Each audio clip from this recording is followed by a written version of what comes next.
Hello. Good morning बच्चों।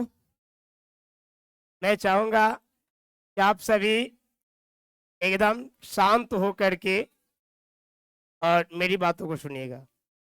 आज हम लोग बात करने वाले हैं वो 12 के हिंदी के अंतर्गत में शायद चैप्टर नंबर 11 है। चैप्टर का नाम है हंसते हुए मेरा अकेलापन। इसके जो लेखक हैं वो मल्य जी हैं। कौन है? मैं चाहूंगा कि आप लोग एकदम शांत हो करके और इनके जीवनी को जानेंगे। मेरे बच्चों, इनका जो जन्म है 1935 ईस्वी में। छोटा डेट इनको नहीं दिया गया है, डायरेक्ट दिया गया इनका जन्म 1935। और ये मृत्यु हो गया था इनका 26 अप्रैल 1982। जन्म स्थान महुई, आजमगढ़, उत्तर प्रदेश। उत्तर प्रदेश के अंतर्गत में आजमगढ़ एक जिला है, उस जिला के अंतर्गत में महुई एक गांव है। मूल नाम इनका ये बहुत बार पूछा गया है भी एग्जाम में कि मल्लेश का मूल नाम क्या है। भरत जी श्रीवास्तव। भरत जी श्रीवास्तव इनका मूल नाम है। इनका मल्लेश जी के माता जी का नाम प्रभावती, पिताजी का नाम त्रिलोकीनाथ वर्मा था। माता जी का नाम प्रभावती और पिताजी का नाम त्रिलोकीनाथ वर्मा था। शिक्षा एमए किए थे अंग्रेजी से। इलाहाबाद विश्वविद्यालय उत्तर प्रदेश के अंतर्गत से, मतलब क्या कोई पूछे कि बताओ ये इनका जो शिक्षा थी कहां तक थी, तो कहेंगे एमए किए हुए थे। ये ग्रेजुएट थे। क्या थे? कौन सा पेपर से किए थे? कहां से किए थे? इलाहाबाद विश्वविद्यालय से किए थे। कहां में है? उत्तर प्रदेश में। बच्चा पार्टी बात किया जाए तो इनका जो विशेष परिस्थिति की बात की जाए तो छात्र जीवन में ही क्षय रोग के मतलब टीबी, इसको ट्यूबरकुलोसिस कहते हैं। बचपन में ही इनको छात्र जीवन में इनको क्षय रोग हो गया था, जिसके कारण से ऑपरेशन में एक फेफड़ा काट कर निकालना पड़ा था। टीबी हो जाने की वजह से फेफड़ा मनुष्य में दो होता है, जिसमें एक फेफड़ा इनको निकाल दिया गया था। जीवन तो कष्ट से बीत रहा था, यानी एक फेफड़ा काट के निकाला गया था। शेष जीवन में दुर्बल स्वास्थ्य और बार बार अस्वस्थता के कारण दवा के सहारे जीते रहे। जब दो गो फेफड़ा हम लोग के हैं तो अस्वस्थ रहते हैं। इनको एक फेफड़ा काट के निकाल दिया गया, एक ही फेफड़ा पर जीवित थे। तो जो भी इनका जीवन बच गया था फेफड़ा निकालने के बाद, वो स्वस्थ जीवन नहीं बीता था। हमेशा दवा के सहारे अपने आप को वो ये संसार में जीवित रख रहे थे। अस्वस्थ इनका जीवन बीता था। तब जब टीबी के बाद में एक फेफड़ा निकाल दिया गया तब। मेरे बच्चों पढ़े, इनका स्वभाव की जब बात किया जाए कि इनका स्वभाव कैसा था, ये अंतर्मुखी, प्राय अवसादग्रस्त किंतु कठिन, जीजी विषाधर्मी, गंभीर, एकांत प्रिय और मितभाषी थे। ये अकेला रहना पसंद करते थे। इनको मल्य जी को अकेला रहना पसंद था। और साथ ही साथ ये ऐसा व्यक्ति थे, जैसे मान लिया जाए कि कहीं पे अगर जा रहे हैं ये और किन्हीं को देख लिए कि उनका वस्त्र जो है से फटा हुआ है, गंदला पहना हुआ है, खाने के लिए उसको लाला पड़ रहा है, तो इनको देख करके उसको ये इनके दिल में मतलब लगता था कि इसके काश मदद करते। ऐसा स्वभाव के थे। कौन? मल्य जी। यानी किन्हीं गरीब गुरुआ को देख करके अमीर, आपका हिंदी नहीं है तो बात नहीं करे, क्योंकि पूछा जाएगा कि मल्य जी का स्वभाव कैसा। आप कहते होंगे कि पत्थर दिल इंसान। पत्थर दिल इंसान किसको कहा जाता है? आप उसको जज करते हैं कि कहीं कोई गिरा हुआ है, चिल्ला रहा है और वो ऐसा ही गुजर गया, उसको हेल्प तक वो नहीं किया। लेकिन वैसे प्रवृत्ति किए नहीं थे। इनके अंदर में किसी व्यक्ति के लिए बहुत बड़ा जगह था, यानी बहुत जल्दी इमोशनल हो जाते थे। कौन? समझ में आ रही बात? यानी किसी को दुख के देख करके उसमें शामिल बहुत जल्द हो जाते थे मल्लेश जी। ठीक है, आइए देखते हैं और आगे इनकी रुचि क्या थी। इनकी रुचि ड्राइंग बनाने में, स्केचिंग बनाने में, संगीत में, कला प्रदर्शनी एवं सिनेमा में गहरी रुचि थी। यानी किसी चीज का स्केच बना लेना, ड्राइंग बना लेना और कला प्रदर्शनी, कोई भी उनके पास कला है तो उसको दिखाना, और साथ ही साथ सिनेमा देखने में इनका रुचि। बहुत ज्यादा था। इनको, हाँ मेरे बच्चों, संपादन लहर कविता विशेषांक 1960 में लिखे थे। शमशेर पुस्तक का सर्वेश्वर दयाल सक्सेना की सह संपादन भी किए थे। इनकी कृतियां जख्म में परधूल 1971 में लिखे थे। कोई पूछा जाएगा कि बताओ जख्म पर धूल किसने लिखा, कब लिखा? अपने होने को अप्रकाशित करता हुआ, ये कब लिखे थे? ये क्या था? आलोचक, आलोचना था। क्या था?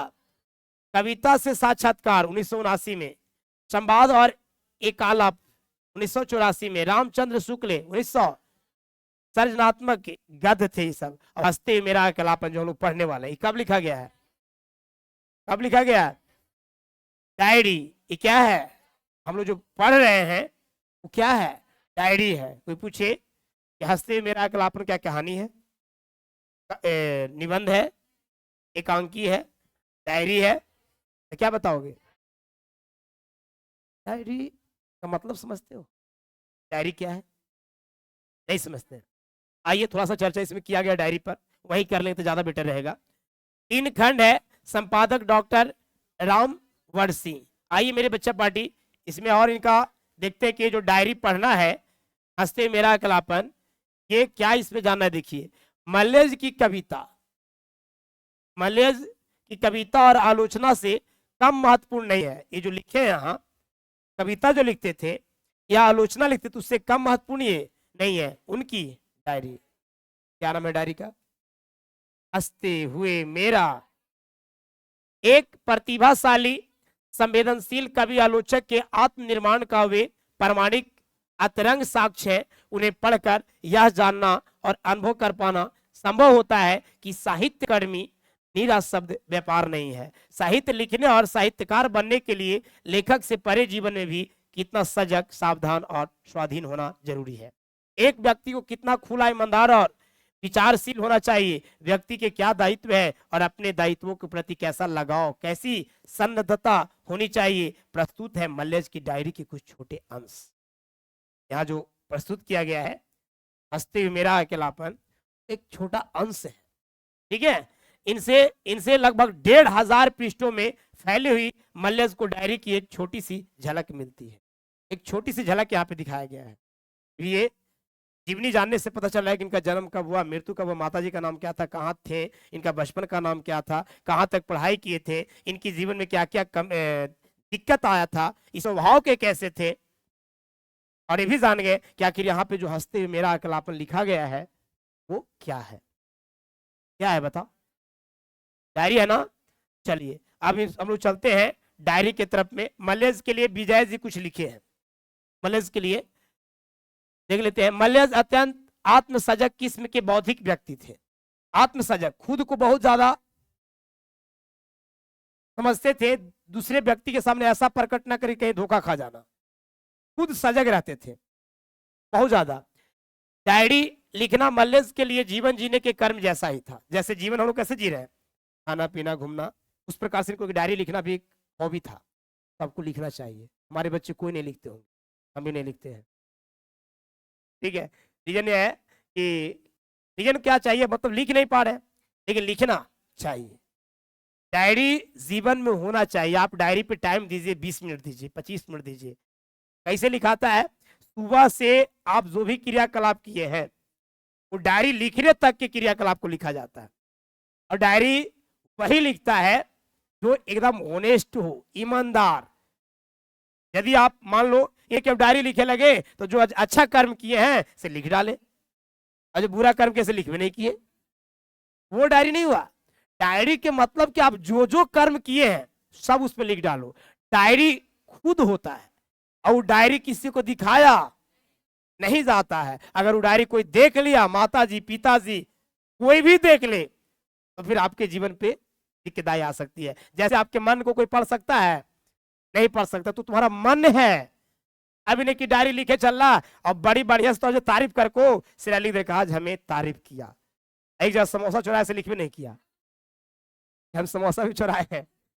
अरे तो डायरी सबकी बस की बात नहीं है लिखना, और लिखवो करेगा तो अच्छा चीज लिखेगा सिर्फ। लेकिन नहीं, डायरी में जो जो कर्म आप किए हैं वो सारे कर्म को निहित होना चाहिए। आज आप एक शख्स का नाम सुने होंगे, उनका नाम था सुशांत सिंह राजपूत। उनकी मृत्यु हुई थी, आज तक स्पष्ट नहीं हो पाया कि आखिर वो फांसी लगाए थे या कैसे मृत्यु हुआ। लोग बोलते हैं कि आत्म में दाह कर लिए थे, यानी खुद जो है आत्महत्या कर लिए थे वो, लेकिन उसका सबूत नहीं मिला। डायरी उनका मिला था, 7 गो डायरी लगभग मिला था। डायरी से पता चलता था कि हाँ आखिर वो कैसे कनेक्टेड थे, कैसे थे, नहीं थे, पूरा डायरी में लिखा हुआ था।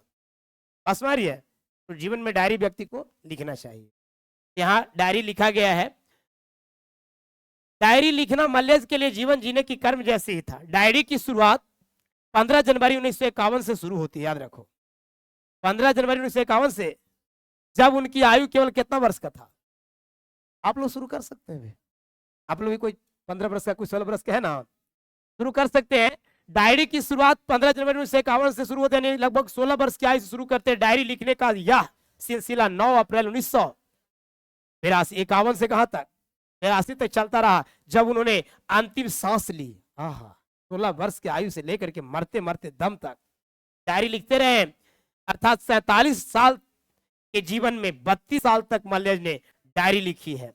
डायरी के ये पृष्ठ कवि आलोचक मल्लेश के समय की उथल पुथल और उनके निजी जीवन की तकलीफों, बेचैनियों के साथ एक गहरा रिश्ता बनाते हैं। इस डायरी में एक औसत भारतीय लेखक के परिवेश को आप उसकी समस्त जटिलताओं में देख सकते हैं। जो डायरी लिखा गया है, उनकी जीवन उसमें एकदम उथल पुथल था, कठिनाइयां जो है उसे डायरी में लिखे हुए हैं। ठीक है, कौन बोले उनके बारे में? विजय कुमार। आइए हम लोग देखते हैं हंसते हुए मेरा अकेलापन। इनके लेखक मल्लेश जी हैं। ये हंसते हुए मेरा अकेलापन एक डायरी है। क्या है? हाँ, डायरी लेखन मेरे लिए एक दहकता हुआ जंगल हो, एक तट अष्ट घोंसला नहीं जिसमें अपने पर घुसेड़े और मैं जब चाहूं चुपके पड़ा रहूं। डायरी मेरे कर्म की साक्षी हो। सुने हो ना, कैसा डायरी होना चाहिए? कर्म की साक्षी, अच्छा कर्म वो भी, बुरा कर्म वो भी। मेरे संघर्ष की प्रवक्ता हो, मेरी संघर्ष की प्रवक्ता हो, यही मेरी सुरक्षा है। डायरी के कोरे पृष्ठों पर अंकित शब्दों में नहीं, उन पर जलती आग के बीच। ये डायरी के बारे में कुछ लाइन मल्लेश जी लिखे हैं। ये कहा जा रहा है, रानी खेत जगह है, 14 जुलाई 1956, 14 जुलाई 1956 सुबह से ही पेड़ काटे जा रहे हैं। मिलिट्री की छावनी के लिए ईंधन, पूरे सीजन और आगे आने वाली जाड़ों के लिए भी पेड़ काहे काटे जा रहे हैं? मिलिट्री के छावनी के लिए। मिलिट्री के छावनी समझते हैं, जहां मिलिट्री लोग रुकते हैं, रुकने के लिए उनको ठहरने का एक कोई स्थान चाहिए ना, तो छावनी बनाने के लिए पेड़ काटा जा रहा है कि चलिए हट जाएगा तो जगह पे छावनी लगेगा, मिलिट्री लोग रुकेंगे। और किस लिए? सीजन बोले तो मौसम, और आगे आने वाले जाड़े के लिए। सॉरी सीजन को तो कौंची के लिए जानते हो? जहां कट जाएगा तो कटने के बाद में वहां पे मिलिट्री लोग जैसे बना करके अपना सब टेंट लेके चलते हैं, मिलिट्री लोग वहां पे टेंट लगा लेंगे। और कहला आगे आने वाले जाड़ा के लिए भी, यानी ईंधन भी, उसका जो लकड़ी कटेगा ईंधन भी बन जाएगा और आने वाला जाड़ा में वो काम में आ जाएगा। पेड़ वो की पूरे हरे तो नहीं है, जो पेड़ काटे जा रहे हैं पूरा हरा तो नहीं है, लेकिन चारों ओर के तरवस पेड़ों ने मानो उदारतावश अपने में से थोड़ी थोड़ी हरिताभ प्रदान कर उन्हें भी अपने गिरोह में मिला लिया है। लेकिन ऐसा लग रहा है जो पेड़ को काटा जा रहा है वो हरा तो नहीं है, लेकिन आसपास के पेड़ जो हरे हैं, लग रहा है कि आसपास के हरे पेड़ से हरियाली कुछ ये सब पौधे भी दे रखे थे। ये महसूस भाव है, क्या है? भाव है। आप समझेंगे कि जो पेड़ काटे जा रहे हैं हालांकि पूरा हरे भरे तो नहीं है, लेकिन आसपास के कुछ पौधे जो हरे पौधे हैं, ऐसा महसूस हो रहा है कि आसपास के पौधा से कुछ हरियाली ये भी लिए हुए था। ठीक है, अपने उदात्त और विशाल और प्राणवान गिरोह में उस गिरोह की आत्मा एक है, वो पूरे गिरोह का आत्मा एक है, क्योंकि उस आत्मा का नाद एक है। वे जब बोलते हैं तब एक भाषा में गाते हैं, तब एक भाषा में रोते हैं, तब भी एक भाषा में। नहीं समझे? देखिए स्थिति है, तब की स्थिति है, बताओ 14 जुलाई 1956 की। ये देख रहे हैं मल्लेश जी पेड़ को काटे जा रहे हैं, इसलिए मिलिट्री को छापने के लिए, ईंधन के लिए, आने वाले जाड़ा के लिए। वो पौधे हरे तो नहीं है, लेकिन आसपास के पौधे के हरियाली को वो जैसे लगता है कि उससे कुछ हरियाली ले लिया है। अब कट जाएगा वो पौधा तो वहां पे क्या है, लगता है कि एकदम पूरा उजाड़ सा हो गया। जैसे मान लो कि कहीं पे तुम्हारे घर के पास में एक बहुत लंबा पौधा था, विशाल पौधा था, और जब कट जाता है तो वहां पे गजब सा लगता है ना। वही स्थिति वहां पे ऐसा महसूस हो रहा है मल्ल्या जी को कि ये सब जितने भी हरे पौधे, ये जो कम हरा था, जब हवा चलता था तो सब एक साथ में एक सुर में सरसर की आवाजें सुनाई पड़ता था, तो रोते थे। अनुभव कर रहे, पेड़ रोता है, लेकिन आप ये भी तो सोच सकते हैं कि जब वो जीव है, उसके पास तंत्रिका तंत्र नहीं है, ना था तंत्रिका तंत्र होता तो काश वो भी रोता। जीव ना है वो, उसको लोग काट रहे थे, दर्द तो उसको भी होता होगा। आप खुद उसके बारे में सोच सकते हैं। ये बात को वहां पे लिखे हैं मल्लेश जी। अच्छा, कोहरा है, खूब घना और खूब सफेद, दृष्टि के विस्तार को बीच ही से कच्चे फीते की तरह काट देता है, किंतु ये ध्वनिया, जब पेड़ कटता है, आधा से ज्यादा कट गया, जब गिरता थे क्या आवाज आता, चर आता है नहीं। जब पेड़ गिरता है देखते हैं कि जब पूरा कटिंग में जब गिरेगा वहां पे विशेष तरह की आवाज आती है, ध्वनिया। इन ध्वनियों की मेरे दरवाजे पर दस्तक है, और ध्वनि हमारे दरवाजे तक, मेरे कानों तक, या स्फुट याचना को दीवार पर टंगे उस कुमाऊं ग्लोरी के खूबसूरत कैलेंडर में है। ए जी, वो जो कैलेंडर टंगा हुआ है, कैलेंडर, वहां भी कैलेंडर जो बना हुआ, जितने भी कागज है कौची का बना हुआ है, लकड़ी का, कौची का, यह कोने में टिका कर रखी हुई एसवुड की छड़ी रह रह करके कांपती क्यों है। एसवुड लकड़ी का जो छड़ी वहां पे रखा हुआ है, वो रह रह के कांपती क्यों है, क्योंकि वो भी उसी का बना हुआ है नहीं। नोटबुक के पन्ने, नोटबुक के जितना पन्ना है सब कौन सी का बनल है, पौधा के बना हुआ है। जितने पन्ना कौन सी का बना, कागज कौन सी का बना हुआ है, पौधा के। आखिर नोटबुक के पन्ने यूं बेतरह फड़फड़ाते क्यों हैं, जिनमें बेशुमार पत्तियां और फूलों की रेखानुकृतियां स्मृति के उदास गुलदानों में बतौर गुलदस्ते आज भी क्या है। अरे भाई, लकड़ी जिसको काट के आप कुछ बना दिए हैं, जो आप कॉपी बनाए हैं, किताब बनाए हैं, उस सब में तो पौधा के पत्ती है, कितने पुष्प कितने पौधा को उसमें मार करके बनाया गया है। ठीक है, मौसम एकदम से ठंडा हो गया है, बूंदा बांदी और हवा, थोड़ा थोड़ा बारिश हो रही है और हवा। एक कलाकार के लिए यह निहायत जरूरी है कि उसमें आग हो और वह खुद ठंडा हो। एक कलाकार के लिए कहा जा रहा है कि अंदर में आग है, कुछ करने का है, लेकिन खुद क्या है, ठंडा है। समझ रही है, उसमें आग है लेकिन खुद क्या है। के लिए आएगा लाइन कि एक कलाकार के लिए मल्ल्या जी कौन से लाइन को लिखे थे, उसमें आग हो, खुद गर्म हो, लेकिन जब अब उसको जब चेक किया जाए तो क्या खुद ठंडा, मतलब बिल्कुल शीतल है, लेकिन उसमें बहुत कुछ आग है, बहुत कुछ लिख सकता है नहीं। तो कलाकार के लिए लाइन दिए हैं। अब देखिए ना, पोस्ट ऑफिस के सामने, बिल्कुल सामने बाईं ओर 11 अदद देवदार है। कैगो देवदार है, देवदार का ये देखिए ना, जो बनाया जाता है कौन सी, धूप, धूप, ठीक है, कह रहा है कि अब देखिए ना, पोस्ट ऑफिस के सामने बिल्कुल सामने बाईं ओर 11 अदद कौन सी है, देवदार है, पूरे 11 गिन करके, जैसे एकादश रुद्र, एकादश रुद्र 11 को कहा जा रहा है, एकादश रुद्र। हम अखवा ही सोचता हूं कि वे 10 क्यों न हुए। हम सोचते हैं, अजब विडंबना है, 11 तो सोच रहे हैं वो 10 काहे नहीं हुआ, 11 काहे हुआ, कौन सोच रहे हैं। हाँ, कह रहे कि खाम अखवा हम सोचते हैं कि वे 10 क्यों न हुए या 12 क्यों नहीं हुए, 11 काहे हुआ है नहीं, यानी एकादश रुद्र ही काहे हुआ, वो 12 काहे नहीं हुआ या फिर 10 काहे नहीं हुआ। ठीक है, जब भी उधर से गुजरा हूं यही ख्याल उमड़ते हैं, यानी मैं किस कदर बोर हूं। यहाँ से कहा साबित हो रहा है कि आप कुछ नहीं कर रहे हैं, इस तरह की बातें सोच रहे हैं। ऐसे भी मनुष्य जब खाली पड़ा होता है, कोई काम नहीं करता, अमीर तेरा पास काम नहीं है, अमीर तेरा पास काम अभी न है, तो तू ये जरा सा ऐसे बतियाई चली था। अगर तू यहाँ ध्यान देने लगोगे तो बतियाने का मौका, एक खिलाड़ी को खेलने के समय कोई मौका मिलता है कि कुछ सोचे, टेंशन ले। एक गायक को गाते वक्त कोई टेंशन रहता है, एक विद्यार्थी को पढ़ते वक्त कोई टेंशन नहीं होना चाहिए, है ना। ये आखिर से स्पष्ट है कि कौन सोच है जी कि 4 गो पौधा है तो 4 गो काहे हुआ, 3 को काहे नहीं हुआ, 5 को काहे नहीं हुआ, ये कौन सी है, फालतू की बात सोच रहे हैं। कह रहे कितना बोर है से तुम समझो, हम का सोचने पर मजबूर है। कौन कह रहे हैं? हाँ, जब भी उधर जाते थे यही बात सोचते थे कि आखिर देवदार का वृक्ष जो है 12 को काहे नहीं हुआ, 10 को काहे नहीं हुआ। ये सब बात कोई सोचने वाली बात नहीं है, लेकिन क्या किया जाए, इससे पता चलता है कि मैं कितना बोर हूं से तुम दिमाग लगा सकते।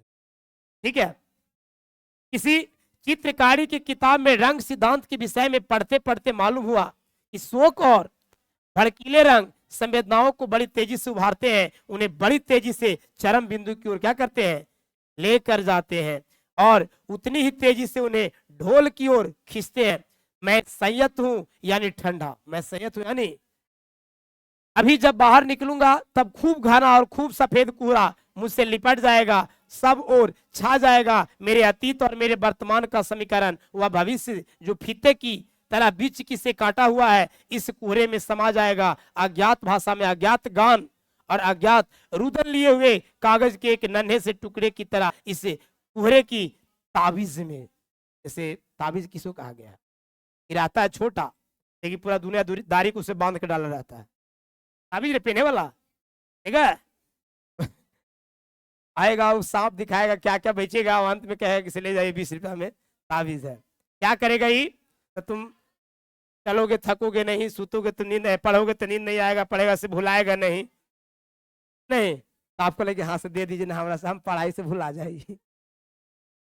क्या रुपया में तो नहीं ज्यादा कीमत ना है, मात्र 20 रुपया, 20 रुपया ना दे दीजिए। क्या करना होगा इसको, अरे भाई अगर में छोटा देखे में हवा, लेकिन यहाँ बड़ी चीज समाहित है ना। अब आपने समझो तुम चालम और थकम न जी है, खाम तो पचत ना, सुतम तो सब नाम ना, पढ़म तो भुलाम ना, ये कोई बात हुआ। पढ़ेंगे तो पक्का है कि भुलाएंगे, लेकिन उसको याद करते मतलब हमेशा याद रखने के लिए अध्ययन करना होगा। चलेंगे तो थकेंगे पक्का है, लेकिन कम थकेंगे इसके लिए प्रैक्टिस करना होगा। अब कहीं ना तू चल रहे है, जैसे अभी तक तो ना दौड़ी था, यहाँ से दौड़ा दी लेकर के रफीगंज तक, तो कोई टंग जगह है बाप, कोई सर जी टोटो मंगाइए, सर जी बाइक मंगाइए, नहीं। अब दूसरा दिन तो बुखारे लग गया, क्या की प्रैक्टिस आपका जगह प्रैक्टिस है, डेली भाग रहा है, डेली जा रहा है, क्या दिक्कत है, कोई दिक्कत, थोड़ा बहुत हल्का फुल्का पेन रहेगा, दर्द रहेगा, है कि नहीं है। तो उसी प्रकार से कहा जा रहा है कि सारी बातों एक ताबीज के रूप में वो गढ़ गया है एक छोटी सी संरचना में। तब तक ईंधन यानी आग पूरे सीजन और आगे आने वाले जाड़ों के लिए भी चाहिए। पहला डायरी के जो पेज है, पहला पृष्ठ है, और पहले ना कि दूसरा ही रे, हाँ पहला जो पृष्ठ है वो पहला पृष्ठ में क्या लिखा गया, मल्ल जी क्या लिख रहे हैं कि पेड़ों को काटा जा रहा है, किस लिए काटा जा रहा है, छावनी के लिए काटा जा रहा है, ईंधन के लिए, आने वाले जाड़ों के लिए काटा जा रहा है। वो काटने से उनको ऐसा लग रहा है, ज्यादा हरा तो नहीं था लेकिन उसको काटने से कि हरियाली खत्म हो गया, ऐसा महसूस हो रहा था ना। ये आपको ध्यान में रखना है कि ये पहला जो है 14 जुलाई को ये डायरी में इस बात को निहित किए थे। अब आइए 18 जून 1957 की पेज है। बात यह है, एक खेत की मेड़ पर, मेड़ बोले तो आरी, मेड़ बोले तो आरी, आरी पे घूमे है ना, एक खेत की मेड़ पर बैठी कौवा की कतार देखकर, आप लोग देखे हैं कौवा की कतार देखे हैं, कहां से देखे होंगे आप, 2 गो 4 गो देखे होंगे, है ना। अब कौवा है कहां रे, अभी भी है कहां, जहां पे नहरी क्षेत्र, जहां पानी ज्यादा है ना उधर है ना, था आप देखे ना मिलता है। हमनी के मम्मी हिदायत करती थी, जब छोटा थे तो हिदायत करती थी कि बाबू बढ़िया से ना तो रोटियां छीन के भागियो तो कौआ, अब भागी जाता था, हाथ में लिया डिबिया गया, इन्हें ताका ना तब तक फुट से लेके भाग जाता था। लोग रात्रि में या फिर ऐसे भी, यदि वो छत तो होता नहीं था, खपड़ौल का मकान होता था, तो खपड़ौल के मकान पर कोई तेल वाला जो मलवा है या कटोरी उसको ना छोड़ते थे, कौवा ओकरो लेके भाग जाता था, समझ गए। कौवा आकर के और घर के आंगन में टर टर जब करता था तो घर की महिलाएं समझती थी कोई आने वाले हैं, कहती थी से क्या आवे वाला था, भाई आवे वाला था कि बाबूजी आवे वाला था, तो फिर कहते टर टर वो कहती थी मैं बना दूं, मैंने बना दूं खाना ना, आवी था, और बाई मिस्टेक आ गई थी फिर कहेगी क्या ही थाली कि कौवा टटराई था नहीं हाँ कि नहीं था पहले, लेकिन अब है कहाँ, कौवा है ही नहीं, दिखता ही नहीं है।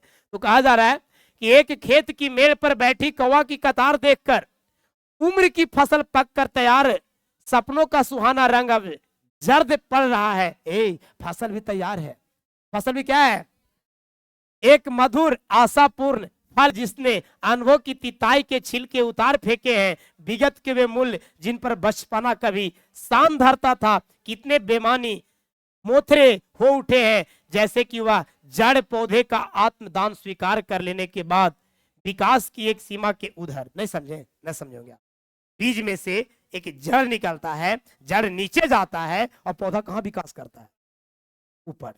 आखिर जड़ को त्याग करना पड़ा ना, जड़ को त्याग करना पड़ा तब जाके विकास किया है। उसी प्रकार से हम लोगों का है, बड़ा तो हो रहे हैं, जिम्मेवार तो हो रहे हैं, लेकिन बचपना छीन जाए।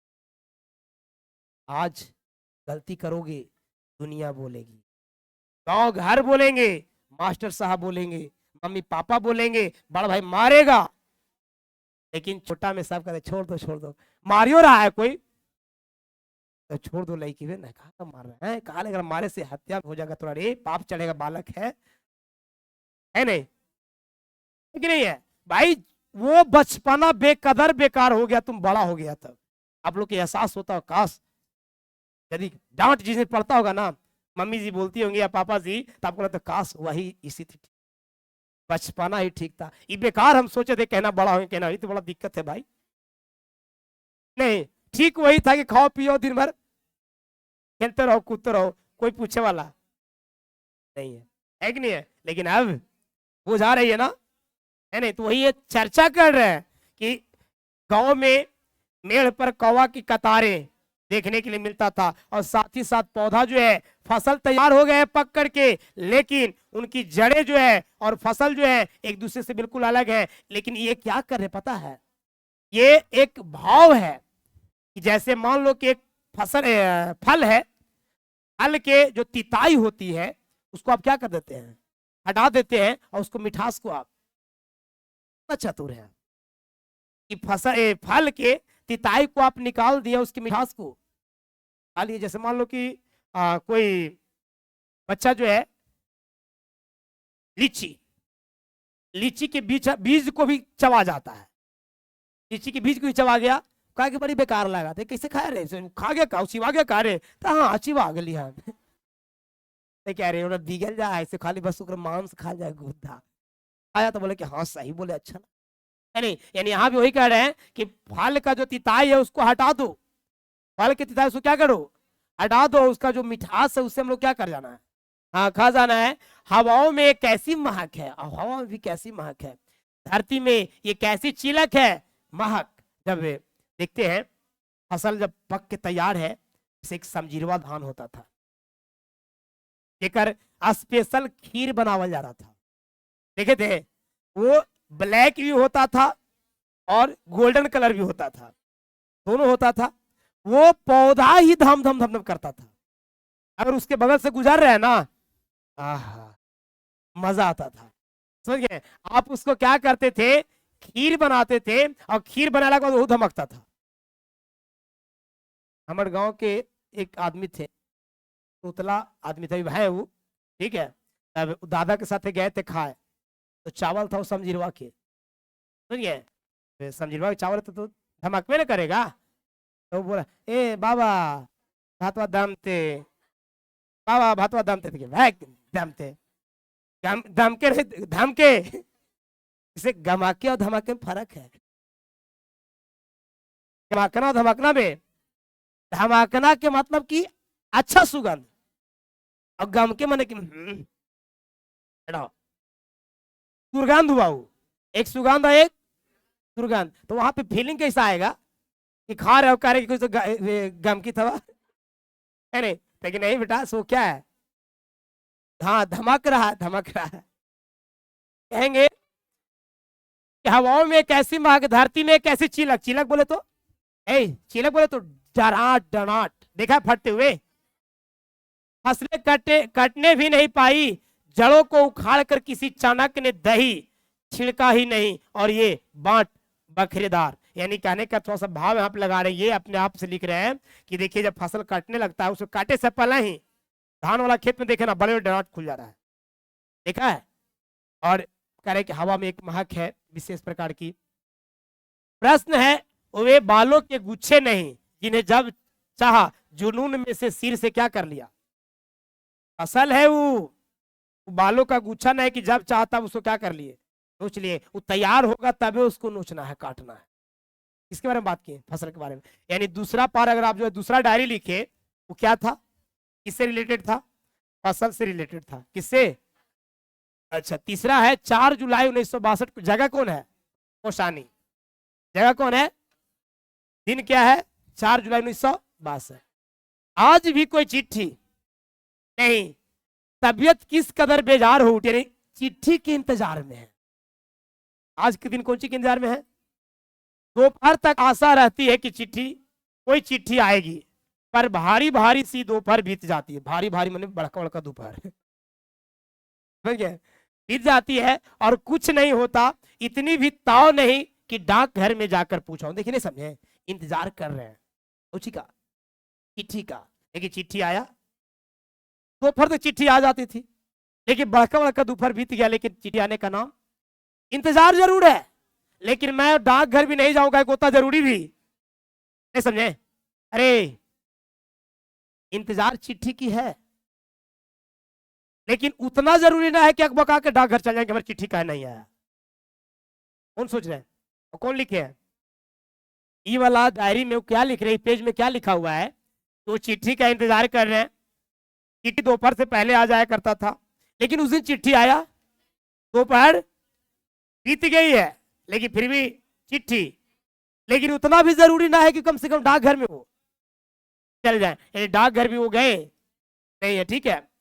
अजब सी बेचैनी मन में होती है, उस वक्त सारा परिवेश एक मीटे हुए अक्षर की तरह लगता है। सुना ना, जैसे कैसे कभी कभी मिटर जाइएगा उस शब्दों में से वो अक्षरिया तांदा सुख आठ कौची होगा यहाँ पड़ी तक आए रे कि बाहर ना सर ना सर ना सर हाँ है हाँ, कोई शब्द में से एक वो अक्षर मिट जाए, एक अलग सी कौतूहल होती है। उसी प्रकार से उनको लग रहा है कि जैसे एक अक्षर मिटे तरह के लगता है किसी शब्द के बीच एक अक्षर की तरह, जिसे मिट जाने से पूरे शब्द का अस्तित्व भी संदिग्ध हो उठता है। अगर एक शब्द में से कोई एक अक्षर मिट जाए तो पूरा शब्द में संदिग्ध कहानी कौची लिखल है, होता है ना। उसी प्रकार से उनका भी मन बेकरार है। इनका किसके लिए, चिट्ठी के लिए। ऐसी मना स्थिति में कुछ काम वैसे भी नहीं होने का। अब ऐसा जब मन रहता है ना तो कोई काम धाम नहीं होता है। यूं भी पहले की कौन तीर मार रहे थे, अगर ऐसे भी पहले हम कुछ कर रहे थे, ऐसे भी पहले भी कुछ हम नहीं कर रहे थे। चिंतन और रचना की सब प्रक्रिया कुंठित है। चिंतन का और रचना का सब प्रक्रिया क्या है, हाँ कुंठित है। एक आशंका में हर दम झूलता रहने वाला मन, जिनमें हर आहट रहस्यमय लगती है, हर खटक चौंका जाता है। अखठेलिया करती हुई हवा कन्फ्यूसिया सी करती लगती है, जैसे मेरे विरुद्ध कोई साजिश जी तो लगे बोलो कि तेरा दोस्त है और किसी से नहीं होगी। तू कोई भी प्रक्रिया करेगा ना तो लगे हमरे ये कर रहा, उससे बतियाते रहते थे, किसे सुनने की कोशिश कही, हमरा ला तो बतिया नहीं रहा है वो, ऐसा होता है ना। इनको इसी प्रकार से लग रहा है, किनको, मल्लेश जी को। यानी ये चिट्ठी का ये पेज में क्या कर रहे हैं, चिट्ठी का इंतजार कर रहे हैं, और उस चिट्ठी उतना इंपॉर्टेंट भी, फिर भी इनका मन उस चिट्ठी के लिए क्या है, कुंठित है। ऐसा कुंठित है कुछ करने का मन भी नहीं कर रहा था। तो ये माइंड आपको याद रखना है कि हाँ इसमें क्या लिखा गया था। अब 5 जुलाई, जगह भी वही है, जगह क्या है, कौसानी, 5 जुलाई 1962। इसमें क्या है, कल यहाँ के सूचना केंद्र में एक अधेड़ व्यक्ति से आकर्षित हुआ। इसी जगह पर एक सूचना केंद्र में एक अधेड़ व्यक्ति, अधेड़ मतलब आधा उम्र निकल गया था, व्यक्ति ने आकर्षित किया, मतलब ऐसा लगे उनको देख करके हम आकर्षित हो गए। कौन, मल्लेश जी बोल रहे हैं कि कल के दिन सूचना केंद्र में एक अधेड़ व्यक्ति से आकर्षित किया। प्रायः वे और मैं एक ही समय शाम को वहां अखबार देखने पहुंचते थे। सुन लो हानि क्या है, सूचना केंद्र पर एक ही समय पर दोनों, मल्लेश जी और अधेड़ व्यक्ति, दोनों क्या न्यूज़पेपर देखने जाते थे, अखबार देखने जाते थे। कल पुस्तकों के छपने वपने की बात किसी को तेज स्वर में बात रहे थे। देखिए, कल जो है पुस्तकें छपने वपने की बात किसी को तेज स्वर में बता रहे थे, वही व्यक्ति बता रहे थे तक छपा है, ऐसा करके पुस्तक के बारे में कुछ बता रहे थे। तो बस ध्यान खींचा, जब वो बताए ना तो मेरी भी ध्यान उसकी तरफ में हाँ खींचा। परिचय पूछा तो बताए बलभद्र ठाकुर। क्या बताएं? हाँ, परिचय पूछा तो बताया बलभद्र ठाकुर। नाम से अपरिचित नहीं था, जो नाम है नाम से अपरिचित नहीं था। उनकी एक किताब शमशेर जी के यहाँ देखी थी। इनका बलभद्र ठाकुर जी नाम से अपरिचित नहीं थे, फेस से भले अपरिचित थे। मुझे इसी नाम बताया बलभद्र ठाकुर तो मेरे माइंड में आया कि इनका तो एक बुक देखे थे। इनके की यहाँ मुझे विद्यार्थी जानकर अपने अन्य श्रोताओं को भूल हुए धीरे धीरे आत्म में सलाघा के मूड में उतर आए। और जब मैंने पूछा ना उनसे आपका नाम क्या है, तो बताया कि बलभद्र ठाकुर। मैंने कहा कि नाम से तो परिचित है। आई माइंड में सोचे कि इनका एक पुस्तक भी था। अब उनको बलभद्र ठाकुर को लगा कि विद्यार्थी है, और विद्यार्थी समझ के जो और लोग से बात कर रहे थे सबसे बात करना बंद कर दिए और ये मल्ल्या जी से घुल मिल गए। मल्ल्या जी से क्या हुआ, एक दिन चर्चा कर रहे थे, आप किसी जगह पर जाओगे आप अपने परिवेश के दोस्त ढूंढते हो, यही चल जाओ स्टेशन पर चल जाओ, ऐसा नहीं कि तुम बूढ़ा के साथ बैठोगे। तुम पक्का है कि बगल में बैठे उससे पूछोगे क्या करते हैं, तो हम पढ़ते, तो हम भी पढ़ाई। कौन क्लास में, तो हम इंटर पास कर गए, तो हम अभी इंटर में हैं। चलो चर्चा, कहाँ जा रहे हैं, तो दिल्ली। आह, तो हम भी तो दिल्ली जा रहे हैं। बन गया वहीं से थोड़ा फिक्स हो गया, समझ गए। तो हमको तो लगा कि अकेले चलेंगे, से मतलब हम अकेले जाएंगे, लेकिन कम से कम आप मिले। कहाँ घर है, तो हम गए। अरे तो गए जिला, तो हम लोग घर हुआ है। अरे मतलब सुने कि घर ही के मिल गया, बोला चलो भाई दिल्ली में कम से कम कोई तो साथ मिला। नहीं, अब वही कहा था कि साहब मतलब क्या करते हैं, तो खेती बाड़ी करते हैं। फिर नहीं, उसको मेल मिलाप नहीं कर पाते आप, क्योंकि आपके लेवल का, आपके जो स्थिति है उसमें वो शामिल नहीं है, तो आप उससे दूरी बना रहे हैं, है कि नहीं है। और वही किसान मिल जाता, दोनों फिर घुल मिल जाता है कि नहीं है। तो यहाँ पे क्या है कि बलभद्र ठाकुर इनको विद्यार्थी समझ करके और लोग से बात करना छोड़ देते हैं और मल्ल्या जी के साथ में घुल मिल जाते हैं। ठीक है, उनकी पुस्तकों का जनता में कैसा स्वागत हुआ, सुनो ना। इनके किताब का, बलभद्र ठाकुर का, किस बड़े ओहदेदार व्यक्ति ने पढ़कर क्या कहा, फलाने अंडर सेक्रेटरी उसे मांग कर पढ़ने ले गए तो ऐसी पसंद आई कि लौटाया तक नहीं, आदि आदि के प्रसंग उत्साह सुनाते रहे। न सुने, फिर कहे लगे, जानते हैं मेरा पुस्तक, मेरा लिखा हुआ पुस्तक कौन नहीं ले गया। एक बार वो बोले कि जानते हैं एक सेक्रेटरी जो है वो ले गया था पढ़ने के लिए, उसको पसंद आ गया, से किताब लौटाया भी नहीं। अपने मुंह से तारीफ करने लगे। लेकिन हम कहेंगे बलभद्र जी को, बड़े आदमी है वो भी, स्वाभिमानी व्यक्ति हैं, लेकिन हमें जहां तक नॉलेज है कि अपन मुंह से करे बड़ाई नरक जाए के। बड़ाई जो है दूसरे के मुंह से अच्छा लगता है, और खुद से जो बड़ाई करता है वो बेटर नहीं है। तो यहाँ पे कह रहे हैं कि जानते, इनको सुना रहे, किनको, हाँ मल्ल्या जी को। सुनकर रस आता रहा, और जो बात बता रहे थे वो सब सुनकर के इनको क्या था, अच्छा लग रहा था। उनके चेहरे की छटा अच्छी लगी, चश्मे के भीतर उनकी आंखें लेखक के सहज गर्व से भर उठी थी।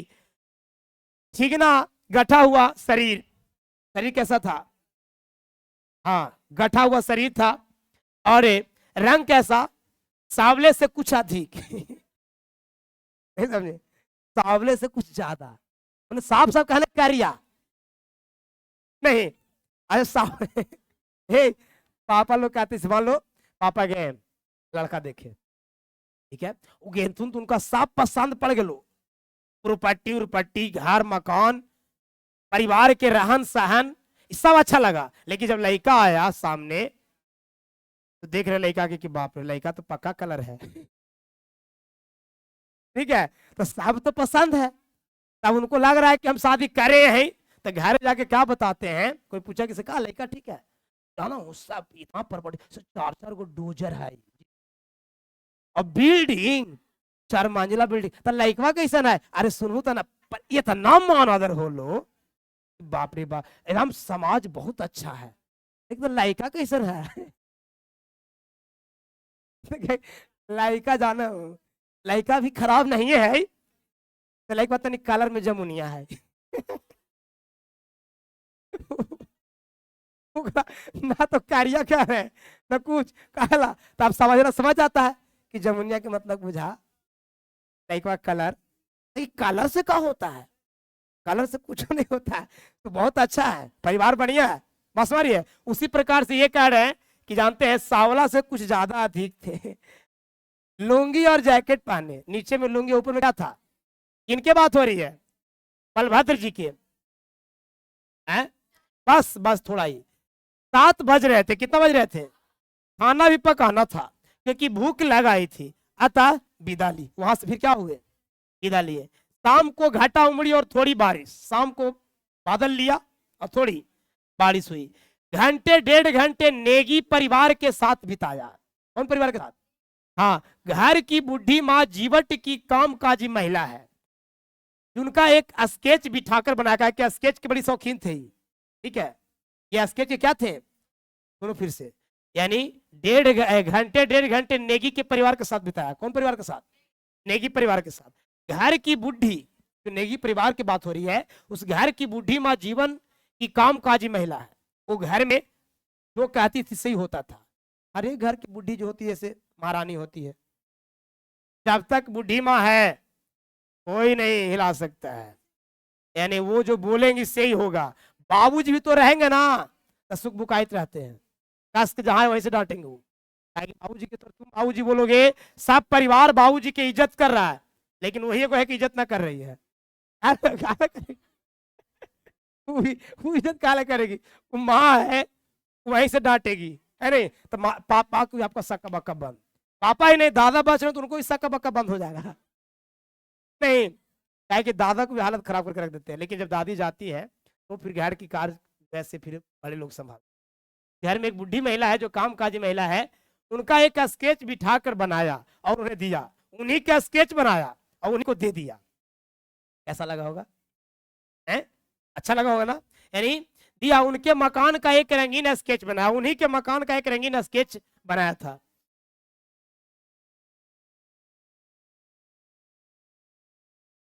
जगत सिंह की भाभी ने मांगा तो देना पड़ा। घर का स्केच बनाया और जगत सिंह की जब भाभी मांगे तो उनको क्या करना पड़ा, क्या देना पड़ा, घर की स्केच, घर की।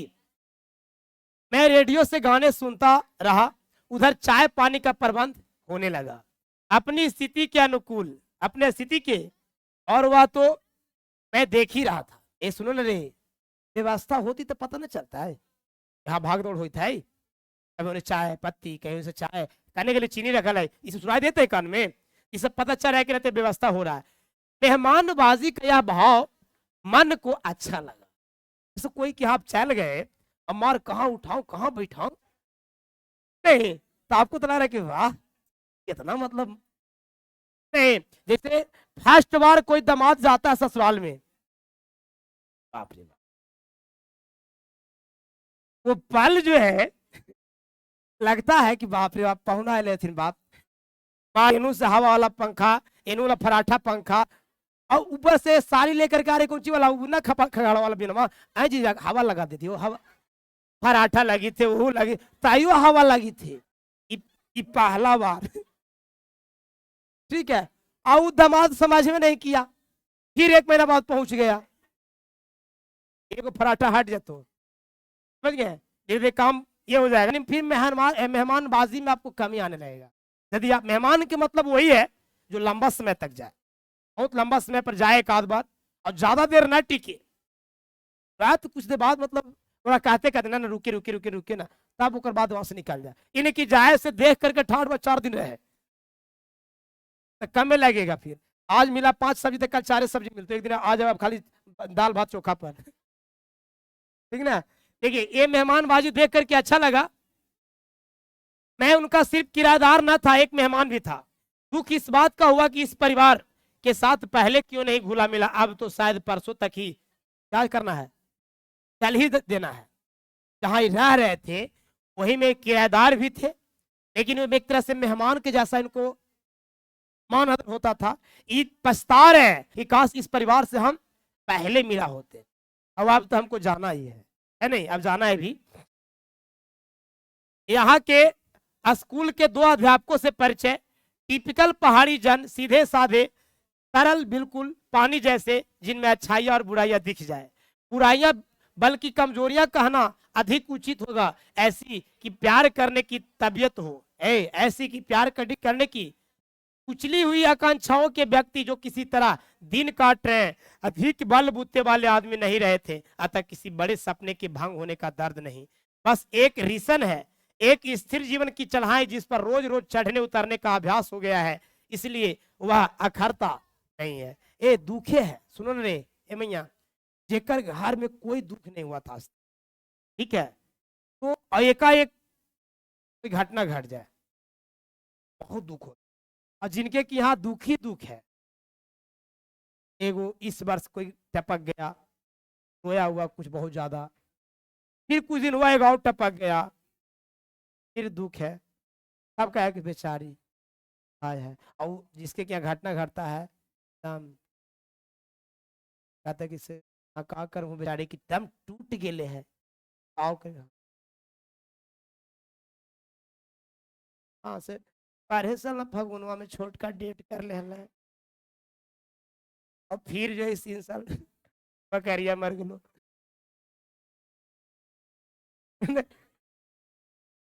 एको महीना ना होले बकरी के मारने, एगो जो उजार की बाची थल बकरिया, बच्चा दित मर गए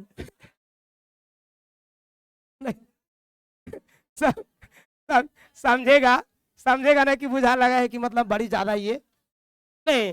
अब कहेंगे कि सर एक स्थिर जीवन की चढ़ाई यानी डेली के जिसको अभ्यास हो जाता है दिक्कत नहीं होती है, पर यह नहीं यार अखरता की अंत स्फूर्ति के कारण ना होकर एक अपना ही ली गई व्यवस्था है, एक समझौता जो बस एक बेबूझ सी दर्द, सर्द और आह छोड़ जाता है, उस पर ठहर कर चिंतन नहीं करता। चिंतन करने की कोई गुंजाइश ही नहीं, सब कुछ यूं ही चल रहा है, बहुत कट गई, बाकी भी कट जाएगी। बच्चा पार्टी अभी तक आप देखें, जितना पेज पढ़े, याद क्या रखना, पूछा क्या जाता है कि आखिर ये जो लिखा गया एक जो पेज है इस डायरी का 5 जुलाई 1962 की जो कोसानी थी, इसमें क्या चर्चा किया गया है? इसमें चर्चा किया गया नेगी परिवार का और बलभद्र ठाकुर का, नहीं यही दो के ना है, तो यही सब पॉइंट आपको इस पर ध्यान देना है। अब मिलते हैं नेक्स्ट डे, आज यहीं तक।